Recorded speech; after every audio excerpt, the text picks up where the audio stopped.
we're good, yeah. Okay. Good evening, members of the executive and members joining us, and then members of the public, to the executive on the 18th of October. First, apologies for absence. Thank you, Chairman. Councillor Dugan has sent his apologies. Okay, thank you.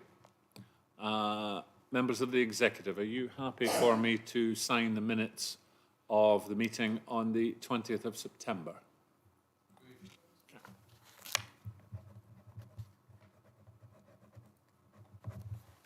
Okay. Right. Declarations of interest. Any members want to declare an interest in anything we're going to be discussing? Councillor Garrett. Thank you, Leader. It's a non-pecuniary interest. It's reference item 6 on the Old Dean Rec. I'm obviously a councillor on the Old Dean and involved in the community. Okay, thank you. Councillor Bates? I didn't quite catch Councillor Garrett's declaration, but I suspect it's the same. I'm a trustee of the Old Dean Community Group, who are referred to within the papers. So it's non-pecuniary. Okay, thank you. That was pretty much what you did, yeah. So confirming that's what Councillor Garrett was declaring. Okay. Any other declarations of interest? No. Okay, thank you. Right. Questions by members. Any members wish to ask questions of myself or any portfolio holders?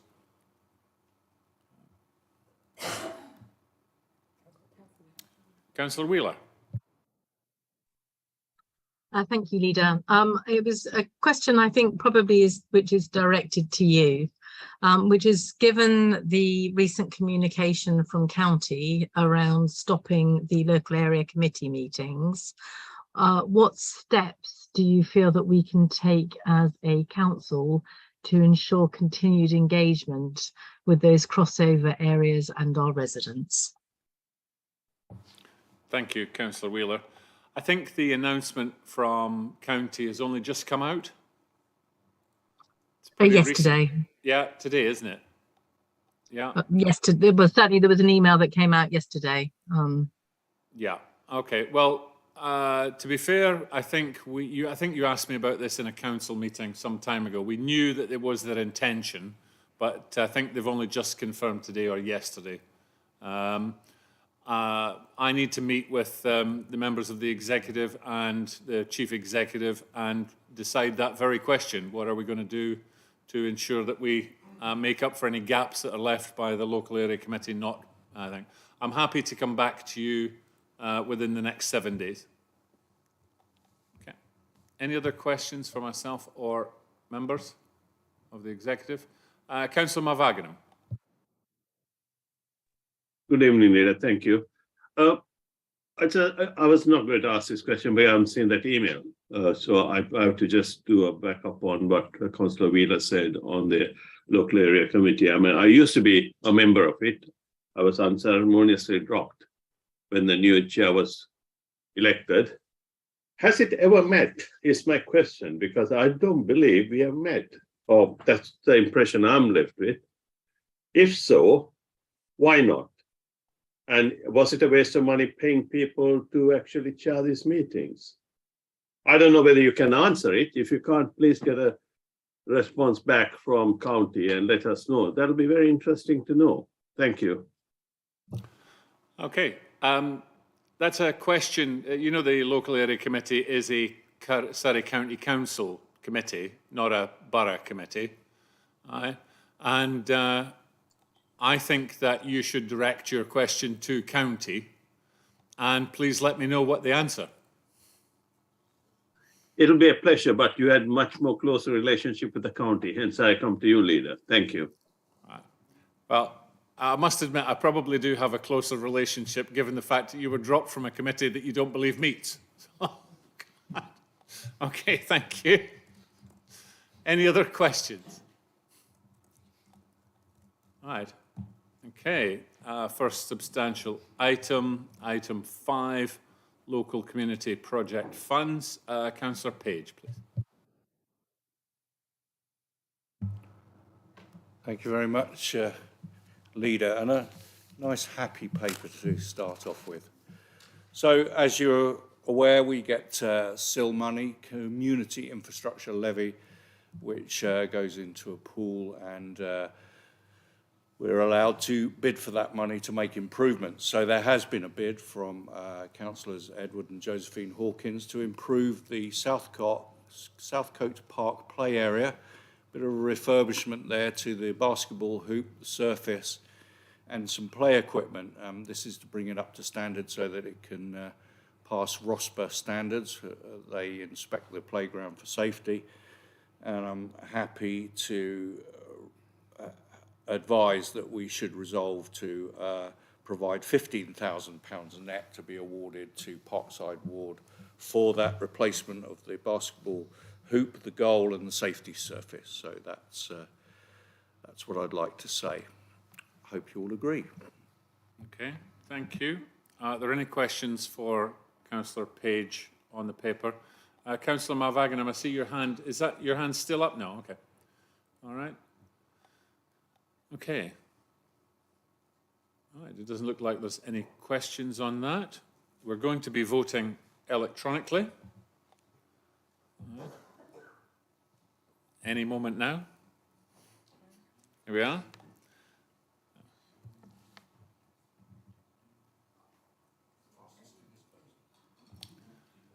That's right. Okay, good. Right, that's passed. So the executive is advised to resolve that in line with the SIL bid detailed in Annex 1, £15,000 net be awarded to Parkside Ward for the replacement of a goal, basketball unit and safety surface, and recommend to full council that £15,000 net for Southcote Play Park refurbishment be added to the council's capital programme. You all knew the recommendation, we voted, and it has passed. Thank you. All right, next one. Item 6, Old Dean. This is at the Old Dean Rec. Councillor Jennings-Evans. Thank you, Leader. This report outlines the proposal to enter into a lease agreement with At the Old Dean Rec, a registered charity group who are applying for a rent subsidy to support and deliver a community facility and small local-run junior library. Councillor Trevor Hogg approached Surrey Heath with the proposal to use the unused rooms at the Old Dean Pavilion. We consider this a welcome proposal. Currently, the building is hardly used and has previously suffered vandalism that has almost led to the property being uninsurable. Very recently, the pavilion has been refurbished and CCTV and an alarm fitted. The implementation of this proposal would mean that an area of high need in Surrey Heath would be able to address areas of inequality such as oracy and literacy through the provision of a junior library. It would also provide a focal point for the community and help to alleviate the facility from being seen as a target from antisocial behaviour. The proposal would not involve any real cost to the council and would be run day to day by a new charitable incorporated organisation with 3 trustees that are already in place. In my opinion, it would be nice to see this being reused as a community building and at the heart of a community. I fully support the proposal. To me, it's a no-brainer, and would sincerely hope that the executive resolve to enter into the lease agreement as laid out in the report. Thank you. Okay, thank you, Councillor Jennings-Evans. Councillor Garrett. Thank you, Leader. I just want to echo everything Councillor Jennings-Evans has said. This is a building that is very underutilised, and there is a need for this library and a community space, really, with the idea of having a coffee run by volunteers as well. So, yeah, I fully support this, and I hope the rest of the executive will as well. Thank you. Councillor Bates. Thank you. Yeah, I can confirm that Surrey County Councillor Trevor Hogg has spoken with me about this as well. I'm also in full agreement with this. I think this is a project that has the potential of actually serving a real need, because it then means that people don't need to travel very far. It gives opportunity for community facilities and building relationships. And that there is a risk that this won't work, but that doesn't matter. I think this has got to be worth a try. And the pavilion at the moment is just not used, and it hasn't been used for some considerable time. So I would also echo the support requested by others, and I'm sure that you will support this and give every opportunity for this community project to move forward.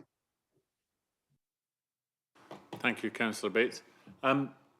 You mentioned that possibility that it may not work. Okay, I would like to just pick up on that and ask Councillor Jennings-Evans, Councillor Garrett, Councillor Bates. Obviously, you'll keep a close eye on this. And if there's something else that we can do to make sure that this, has more chance of success, then please feel free to either involve me or bring something back to the executive, okay? Including Councillor Bates, if you would do that as well. Thank you. Okay.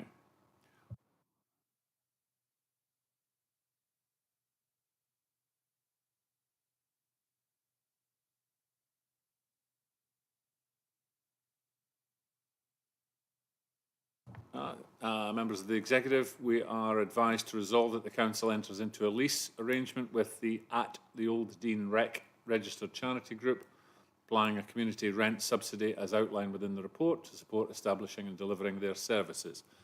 Please agree or disagree now.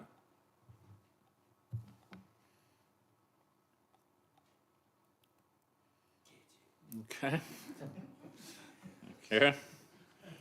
Right. More enthusiasm than this meeting is used to, Councillor Page.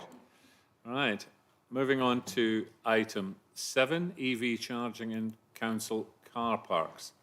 Now this is Councillor Dugan's paper as environmental, but Councillor Garrett, as car parking, you're going to take this paper, yeah?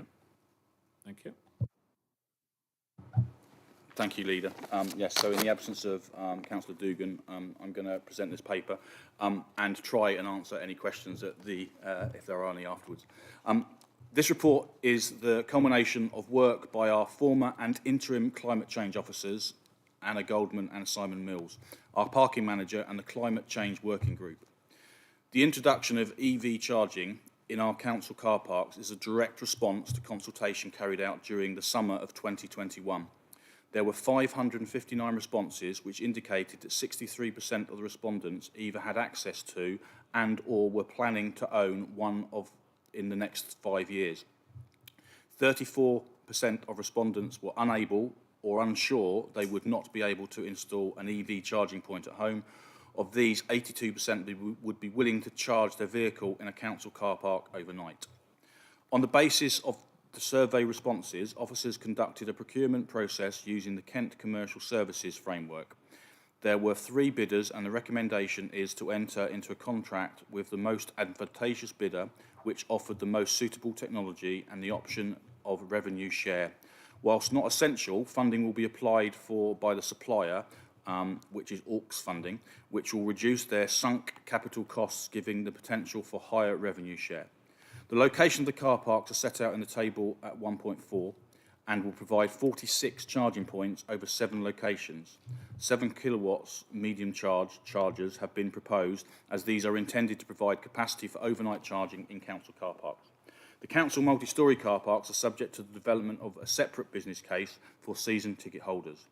When this was discussed at the cross-party climate change working group, it was passed without comment, apart from whether the income would be ring-fenced. It is also important to note that there is no cost to the council. So I am happy to answer, or try and answer, any questions. Okay, thank you very much. Councillor Tapper and then Councillor Galliford. Thank you, Leader. Can I ask, in our agenda, we have 2 versions of this paper, item 7. One is shown as not for publication. How are we going to deal with this? If there are items we want to discuss in the second version of the paper, which obviously contains commercially sensitive information, will that be dealt with separately from questions that we are raising on the first version of the document, or should we go into exempt items now? Thank you. Okay, Councillor Tapper, yeah, what we normally do is if you have any questions in the non-exempt paper, we try and discuss those and answer those in public. And then if you have something which is specifically on the exempt part of the paper, as you say, normally to do with commercially sensitive information, then you hold fire on the question until we get into exempt. Then you ask the question and we debate it then. Thank you. Okay, so it's your call. I take it your question is more related to the exempt part of the paper.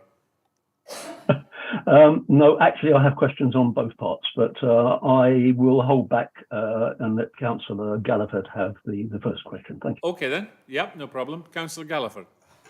Thank you. Not specifically a question. I just want to thank all the officers for the hard work that they have put in to bringing this forward. And as you heard, the Climate Working Group did recommend it. So just adding that. Thank you.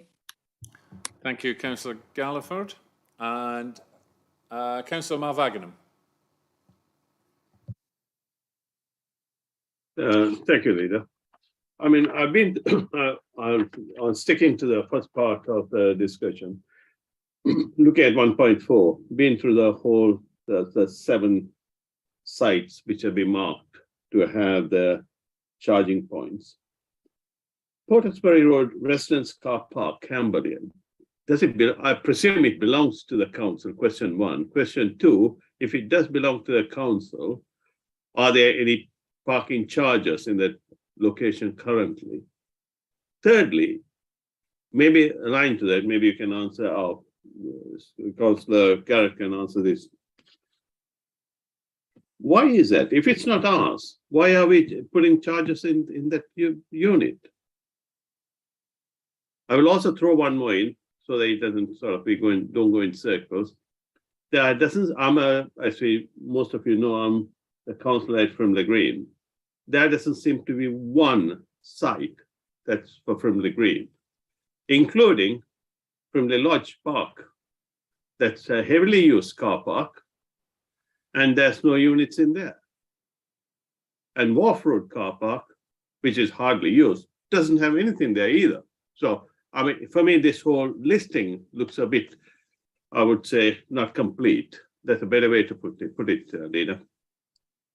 Okay, thank you. I can answer some of those, probably in reverse order, before I give it to Councillor Garrett. Okay, the car parks are chosen. A lot of it's to do with the technical capacity, the actual ability to tap into enough power to actually deliver the power to the chargers. And the car parks that are not on here are regarded at this point as not having enough power. You can imagine Frimley Lodge car park, Councillor Malvaginam, there wasn't a huge amount of electricity put in an infrastructure to that car park. I imagine that what's going to happen is over the coming years, we're going to see more of these papers coming back where the infrastructure is put in place and we're going to have more of them. But that was just my view on the, particularly on the Frimley Road and why there isn't other ones. Your other questions were particularly around Portsbury Road, the residence car park, yes? Do we own it? And if we don't own it, why are we putting the charging in? In actual fact, we're not putting the charging in, are we? So, Councillor Garrett. Thank you, Leader. I'm actually going to put this over to Mr. Stevens, because we've just been discussing it. He's got hopefully all the information in his hand. Mr. Stevens. Thank you, Leader. Thank you, Councillor Garrett. In relation to Portsbury Road, that is a car park that is under our control. It is exclusively available for the residents of Portsbury Road through a season ticket or permit approach, and it was identified as one that was advantageous for overnight charging for residents.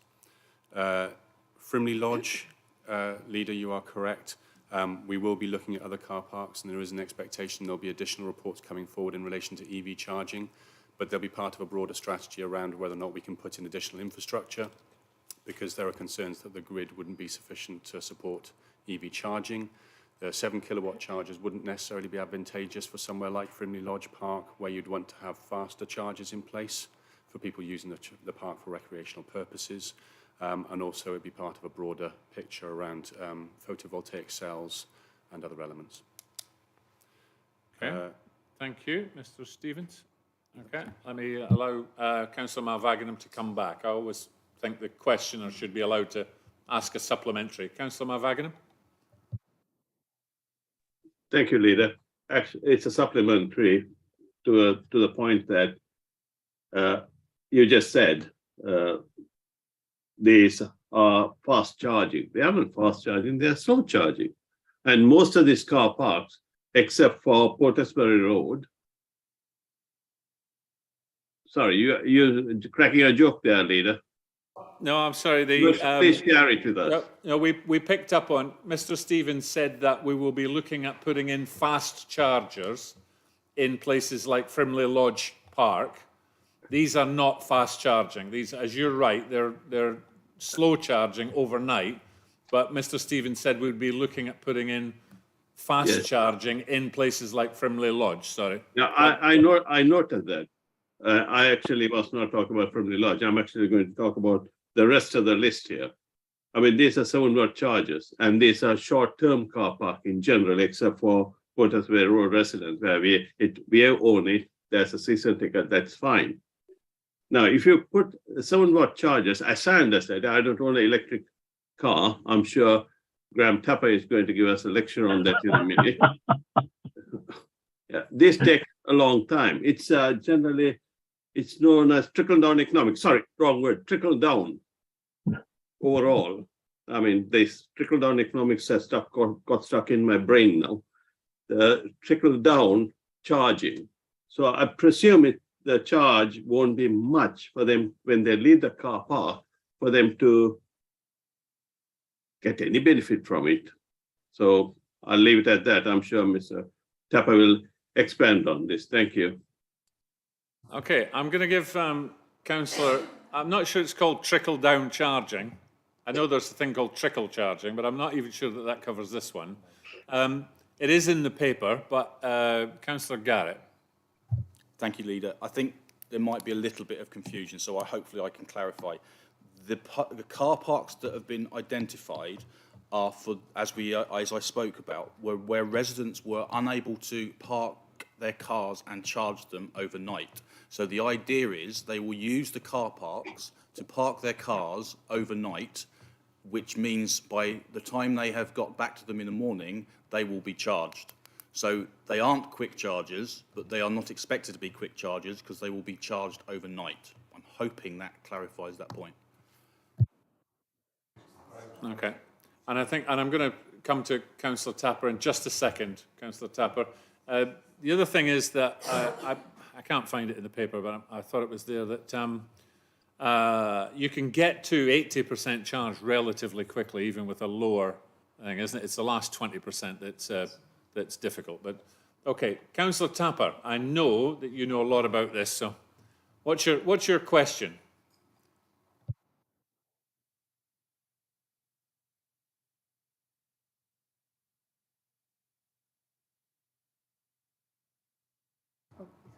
Councillor Tapper, you're on mute, I'm afraid. That's funny. Sorry about that. I did switch it off. It seemed to come back on again. I'm not sure why.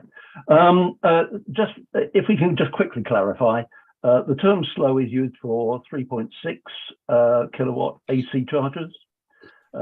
Fast is used for anything between 7 and 43 kilowatt chargers, also AC. Rapid is used for anything 50 kilowatts above DC. So those are the generally accepted terms in the marketplace. So what we're talking about here is fast chargers, not rapid chargers. My question, as it will come as no surprise, affects Martindale Avenue car park. I'm very gratified to see that provision of 4 charging stations is planned for Martindale. I must admit, however, that I am concerned about this type of charger, 7 kilowatt fast, so-called fast charger, in this particular car park. Anybody who uses Martindale Avenue car park, which is the one which is situated between basically the shopping arcade, Sainsbury's local, and a community centre, will know that it is a very short-term car park. It is used for people who are just using basically the shops. They want to pop into Sainsbury's, do 15-minute shop or something like that, or pop into the chemists or McColl's, and they're rarely there longer than 20 minutes. And during most of the day, that car park is pretty well full. In fact, you could even have people queuing to find a car parking space. So taking up 4 spaces specifically for EV vehicles leaves us with a potential issue.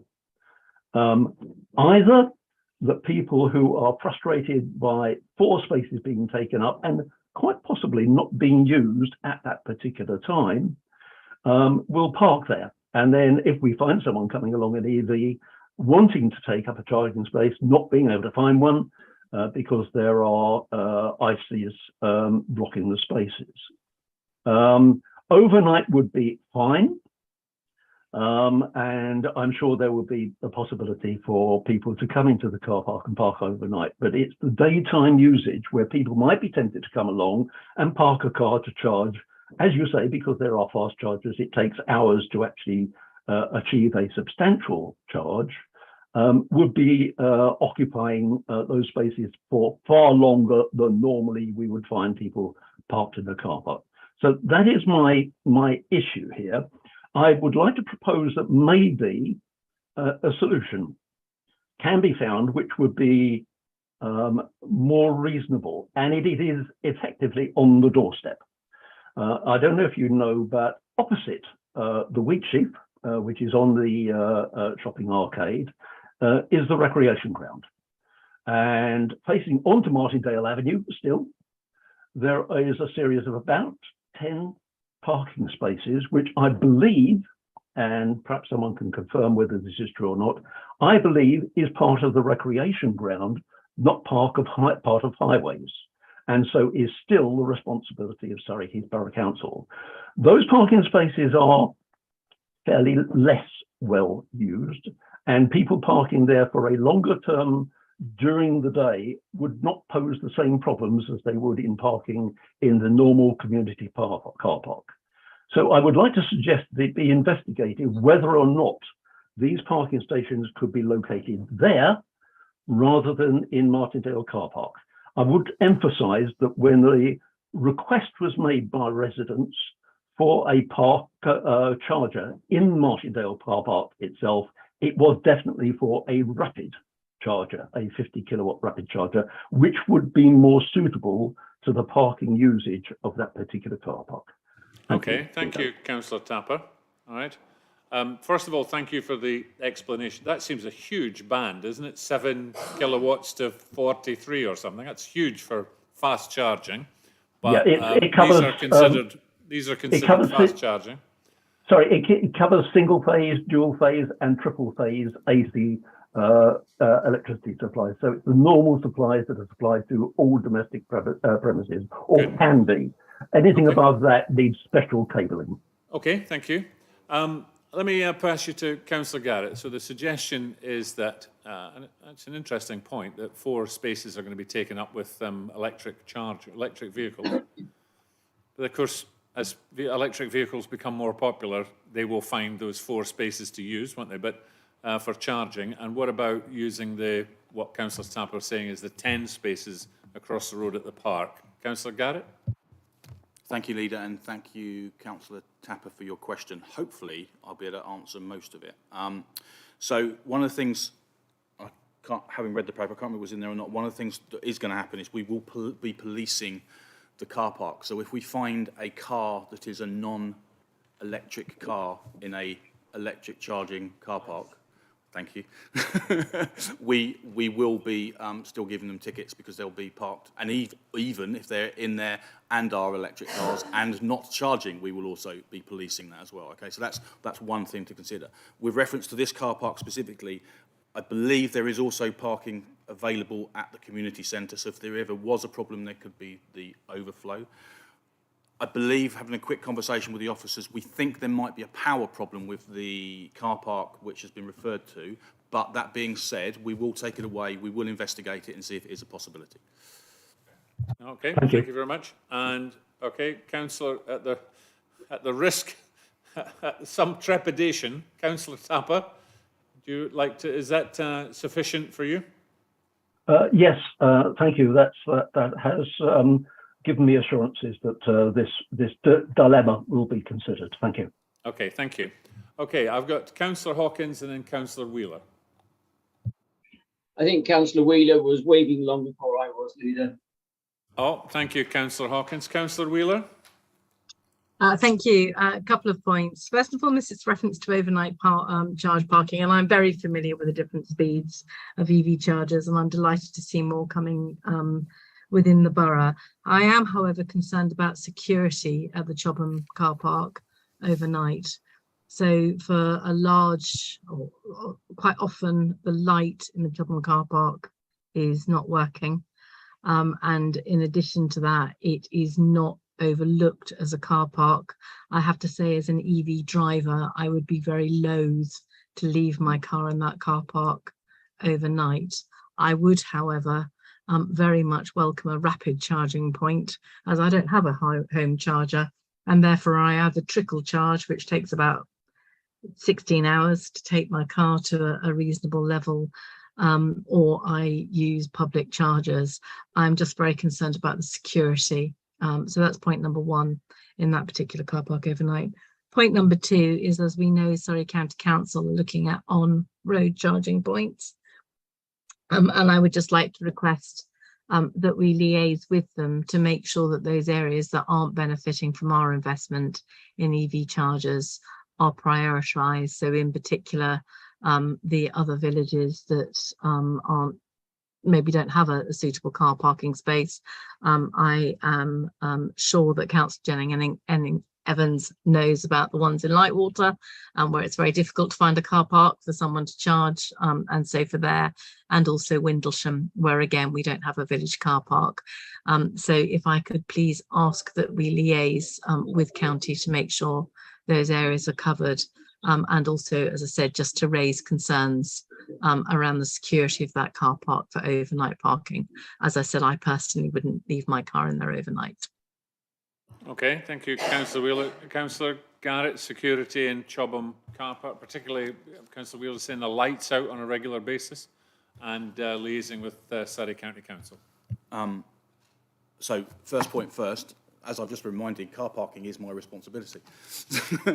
So we will have a look at that. I wasn't aware that the lights were going out on a regular basis, so we will look at that, and we will look at the security side of things as well. I can't answer that tonight, but we will certainly take it away and consider that. Also, can I just say, sorry, regular is a relative term. Okay. So it's been reported to me several times what constitutes regular may be open to interpretation between parishes and other areas. But the fact they're not working at any point, and there is obviously a security issue if you're leaving your car. So I take that on board, and we will certainly take that away. I believe we are liaising with county, who have not actually made their decision yet as to what they're doing. We will be we will even be liaising with them to make sure that exactly what you've requested, they don't start putting them in car parks where we've already parked, and we can discuss where they need to go. Does that cover both the points? Yeah, sorry. I think we're responsible for off-road parking. They're responsible for on-road parking. So I think anything that Surrey County Council puts in is going to be on-road parking, isn't it? So there's no chance of them doubling up on us. There is a chance that they could choose a different technology. You know, I've said VHS versus Betamax, right? Who knows what the technology is going to be, but they can't cross over with ours. Councillor Wheeler, does that suffice? Absolutely, thank you, Leader. But as I said, security in that car park, given it isn't overlooked and it's part of the Sangs car park, does make it and would make a car very vulnerable. Okay, thank you very much. Okay, Councillor Hawkins, is it your turn, or would you like to give your place to? I think I've been quite well behaved so far. One of the benefits of having Councillor Tapper on the Planning Applications Committee is that he does keep us on the straight and narrow on rapid charging and car charges and everything else. And I'm still none the wiser, to be honest. I don't have an electric car, and I do try and follow it, but I don't understand it. One of these days, Graham, I'm going to have to get a proper tutorial from you. Councillor Tapper is absolutely right about the car park at the side of Sainsbury's. It could be a nightmare trying to park on that, and it take up spaces. And you mentioned the car park behind the community centre. That is also quite full. It seems to be full of people doing long-term parking. My question, though, was really building on what Councillor Wheeler said. It was more about the security of the equipment. Now, having said, I really don't understand this, but I mean, how people are going to plug into the system, or if they're leaving cars overnight, with cables or something connecting in. How secure is that going to be overnight in different locations, not just in Martindale, but in different locations that people are leaving their car? Yes, it's the security of the car and the security of our equipment. Thank you. Thank you, Councillor Hawkins. I'm actually going to ask Mr. Roberts to answer this one, because Mr. Roberts has an electric car and parks it overnight and charges it, etc. And I know you have a view on how much risk. I guess we're talking about the risk to a car, which is the same as it being parked overnight anywhere, I guess. There's the technology involved in connecting the car to the thing, so a cable. And then there's the actual charging unit itself. What's your view on risk and damage, etc.? Thank you, Leader, and thank you, Councillor Hawkins. So I guess the comparator is in a car park is the traditional car parking machines that we've all seen. They started by taking cash and then increasingly taking cash and card payments. And we also know that over time, those machines have been subjected to criminal activity of people who have been trying to get the money out. And so all kinds of mechanisms have been used to try and get access to them. These car chargers don't take money. They're usually operated by either contactless or another kind of card that is a contactless card that's sort of a prepayment. So the attractiveness to damage them or take them apart doesn't exist because there's no financial value. They've also built to be used in more commercial circumstances, so they wouldn't be the same quality as you might have in your home. They're built to be much more robust.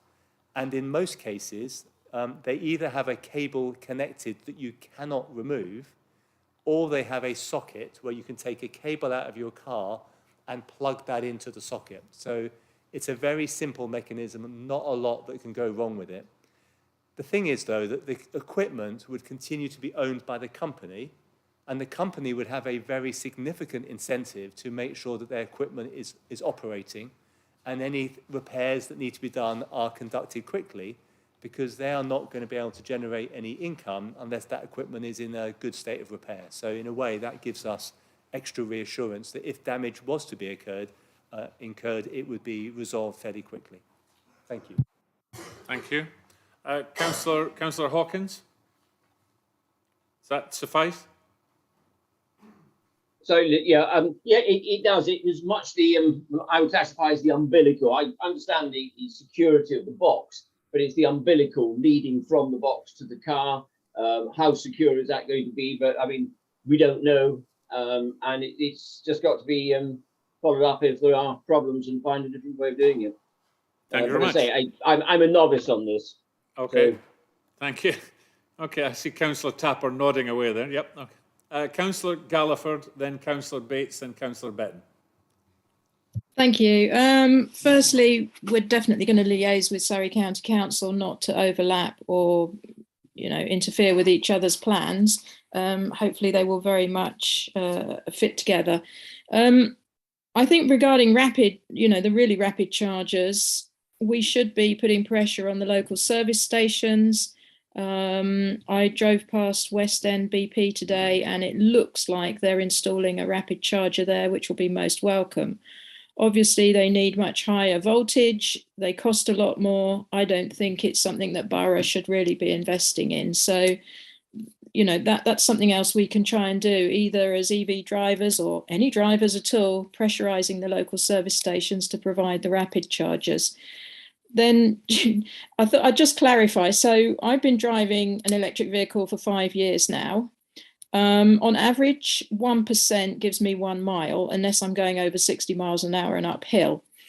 So I plug into a 3-pin plug at home. I get about 7% per hour on a 3-pin plug. These 7 kilowatt chargers that we're suggesting, I would get 15% per hour, and a rapid charger that I would normally stop for about 20 minutes and get a good 60%. so that's just to give you a rough idea as to, you know, in less technical terms, how they work.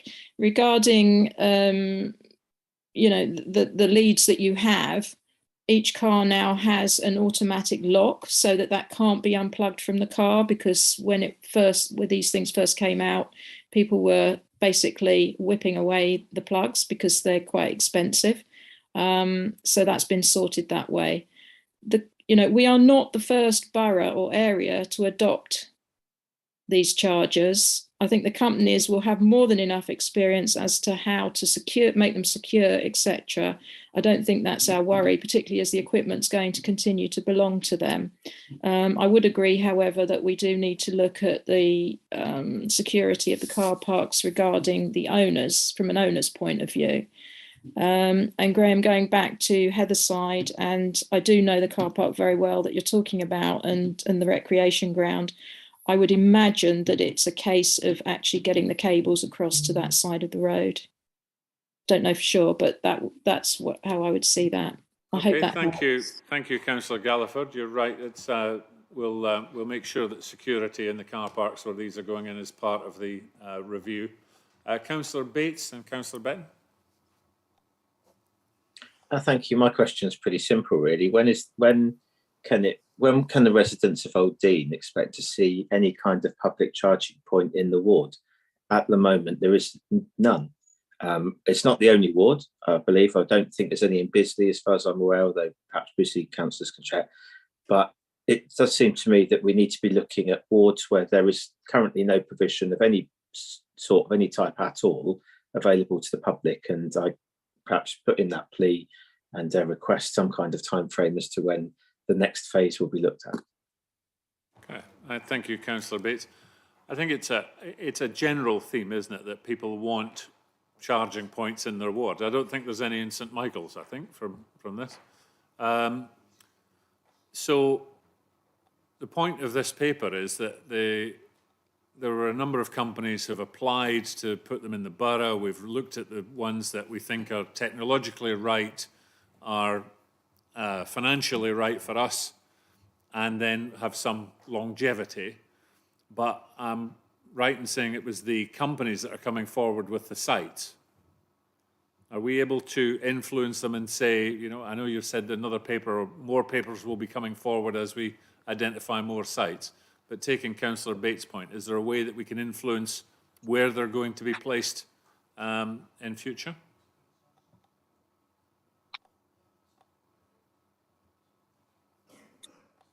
It's either Councillor Garrett or Mr. Stevens. Which would you prefer? Prefer. I'm happy to answer. So the sites that were proposed were the ones that we proposed, and we can obviously open up dialogue for other ones moving forward.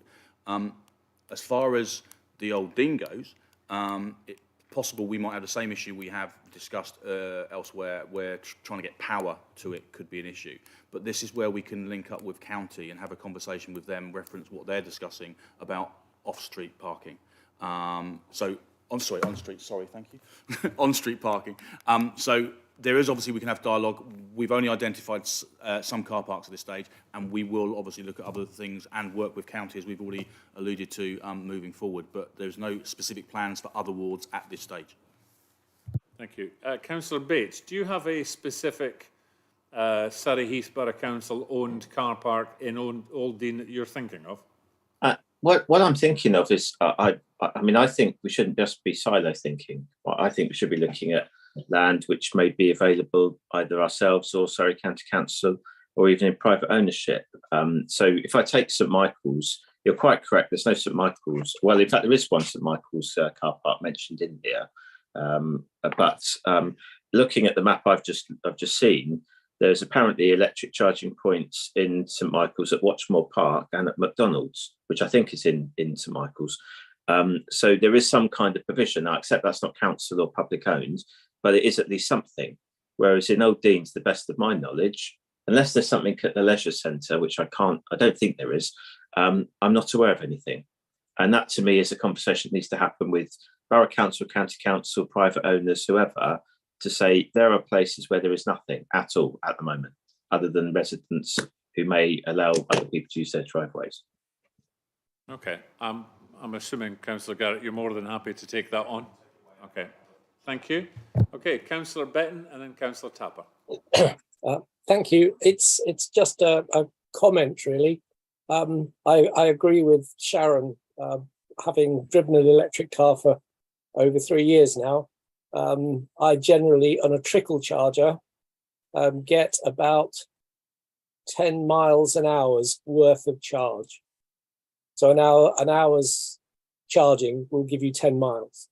The point that I want to raise or bring to your attention is regarding security. I have a daughter who lives on Yateley Common, and because of the trees and everything else, they are subject to power outages where the tree knocks the line down. The electricity come along and they put in a big generator that feeds the houses while they are fixing the overhead lines. And on almost every occasion that has happened, someone has come along with some bolt cutters and stolen the copper wire while the generators are running. Now, these charging leads for cars are very expensive, very valuable. And unless we get sort of some really serious camera security in a car park isolated at night, someone with a pair of bolt cutters is going to be there cutting those cables away. It's very, very expensive, and the price of copper and so on is such that it makes it worthwhile risk for people to take. That's the only thing I would advise. If you're going to put these chargers in, get some good security cameras to go with them. Okay, I think that's probably one of the disincentives, perhaps, of having an electric vehicle, because if you can't charge, bearing in mind that these chargers are about where people can't charge at home. I assume if you're in a flat or you don't have a drive or something, you can't get the charger out to it. People are going to have to, decide what is the right thing for them, whether they're electric vehicle and charging overnight, etc. I think, Councillor Betton, it's highly unlikely that we would be looking at placing CCTV across the borough in all the different car parks. I'm not sure where, in fact, the police role actually comes into that, in terms of patrols, etc. But security has been raised by several councillors, and I think it's clear that it's got to be a priority that we're looking to review when we do the charging. Okay, Councillor Garrett? Yeah, obviously we've already said we will look into it, but as having just had a quick conversation, we've had the same issue with catalytic converters. There is the same issue where people are having their cars, and there's only so much we can do. We aren't the first borough that's putting in these chargers, so we will take it on board and we will go away and look at it, but we're trying to obviously solve a need that's been requested, and we will try our best to solve that as well. Okay, thank you. Councillor Betton, is that okay? Your hand's still up? Okay, Councillor Tapper. Thank you, Leader. Yeah, I would just like to confirm Councillor Bates' observations about St Michael's. Both of these chargers are rapids, 50 kilowatts. And I know that the one at McDonald's is heavily used. So there clearly is a demand within the borough for rapid chargers. The only other ones really are the two at the BP station in Bagshot, and the one almost immediately across the road at Miller and Carter. I'm not aware of any others anywhere else in the borough. I may be wrong on that one. What are ours? The ones Frimley at Park Hospital. They're 7 kilowatts. 7 kilowatts, okay. All right. I think there's one at the King's Arms as well in Bagshot. All right, okay, thank you. Frimley Park Hospital as well. Okay, I think we've moved on from questions of the paper to a broader discussion around. Oh, Councillor Tedder.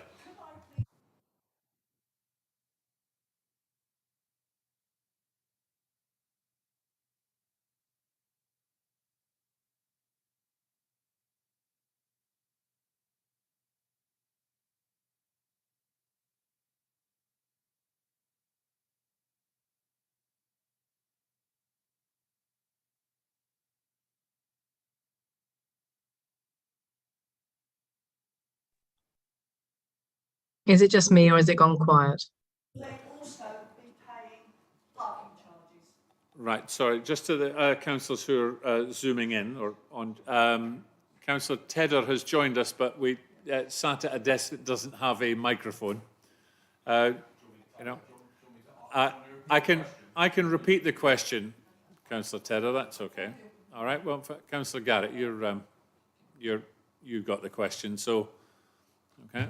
Charging and ICE cars parked in electric vehicle spots. Yeah, so the question was basically ICE cars parked in, non-ICE cars parked in ICE parking spaces. So the answer to the question is, if it's in the evening, it will be free anyway. If it is the car parks that have been selected are ones that have got permits, so resident permits will be covered already. And then other than that, then yes, if they are using it during the daytime to charge their cars, they will have to pay parking. Okay, thank you. All right. Okay, I think that's all of the questions and points. All right, so members of the executive, we are advised to resolve 1, note the outcome of the procurement, and 2, delegate authority to the strategic directors for environment and community and finance and customer services in consultation with the portfolio holders for environment, health and finance and customer services to conclude contractual terms and proceed with the award of contract based on a 10-year contract term. No. Okay, if we're agreed, vote now.